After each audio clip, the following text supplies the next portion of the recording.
Welcome to This Explainer. Today, we're diving into an absolute masterclass on building a public health advocacy campaign totally from scratch. Whether you're trying to change a small local ordinance in your hometown or you're aiming huge, like influencing national healthcare structures, having a step-by-step roadmap is exactly what separates a passionate idea from a successful, real-world reality. So, right off the bat, I want to ask you something directly. Picture this. Do you see yourself serving as a public health advocate on an issue of community importance? Just hold on to that thought as we go through this explainer together. Because here's the thing. Public health advocacy, it's not just for politicians in suits. It's about educating, organizing, and mobilizing people to change systems and actually improve community health. It's really about you getting into the driver's seat of change. And hey, this isn't some brand new concept either. History actually shows us that even ancient figures were incredibly strategic advocates. Think about it. Esther advocated for her entire Jewish community by approaching the king to expose a plot. And Moses, he demanded freedom for the Israelites by directly challenging the leadership of the time. They partnered with marginalized communities to create long-term change, which is literally the exact core of what we're talking about today. Okay, so here's our roadmap.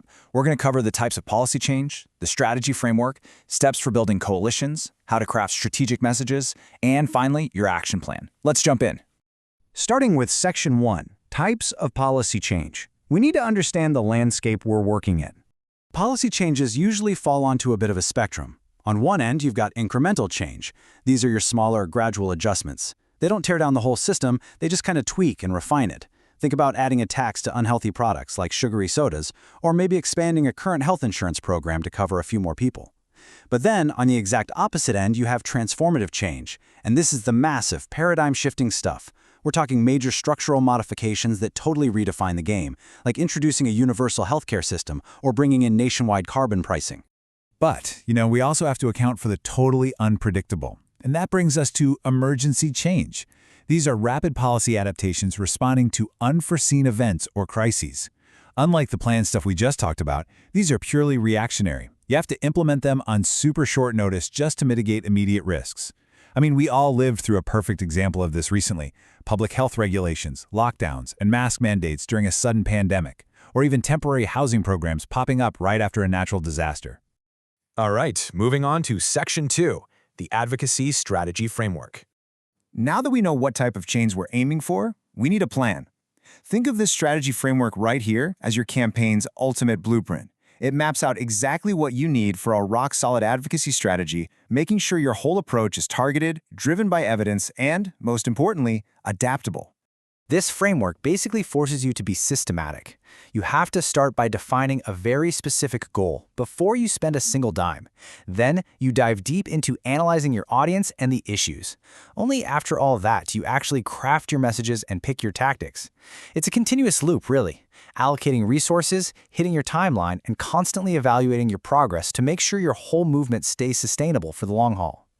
Which brings us to Section 3, Steps in the Process and Building Coalitions. So, how do we actually get this done? Execution happens in 5 distinct phases. First, get the facts.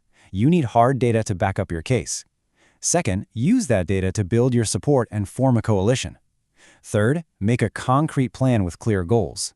Fourth, communicate that plan to the media. And finally, step 5, you implement. That's the real-world action, like lobbying and organizing public events. Let's zoom in on that coalition part for a second, because public health advocacy, it's really a numbers game. To build an unstoppable alliance, you first identify key allies who share your interests. Then, and this is absolutely crucial, you have to create one unified message. Everyone has to be on the same page. After that, assign roles to use everyone's unique strengths, maintain constant communication, and keep measuring your impact. A broad, unified coalition gives your campaign the kind of credibility you literally cannot buy. All right, next up, Section 4, Crafting Strategic Messages. Let's figure out what we're actually going to say. So, what's the proven formula here? How do you actually talk to people in power and convince them to change the rules? Let's take a look at the anatomy of an effective message. It breaks down into a really focused 4-step process.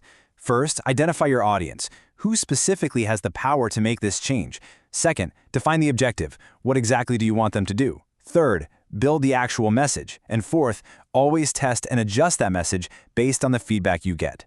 You absolutely have to know who holds the power before you ever open your mouth to speak. When you're building that message, you need 3 pillars. You need an emotional hook, a compelling story that grabs their attention. You need an evidence-based argument, the cold, hard data backing you up. And you need a call to action, the specific steps they need to take right now. Actually, you know what's kind of funny? We are using this exact formula on you in this explainer.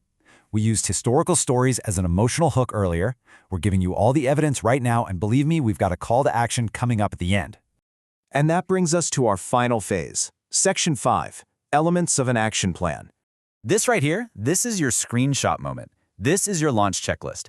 For your action plan to actually work in the real world, it needs 6 things. Specific objectives. What exactly do you want? Key activities. What concrete actions are you taking to influence policy? Responsible parties. Basically, who's doing what? Timelines. Strict deadlines for every task. Resources. Mapping out all your funding, materials, and support. And finally, evaluation. How are you measuring results and adjusting? If you check off these 6 boxes, your campaign is officially ready for launch. So, we're back exactly where we started. But now? Now you've got the blueprint. You understand the types of policy change, you know the strategy framework, you know how to build coalitions, craft killer messages, and execute an action plan. The only question left for you is this: what community health issue are you going to transform into your first advocacy campaign? The tools are right there in your hands.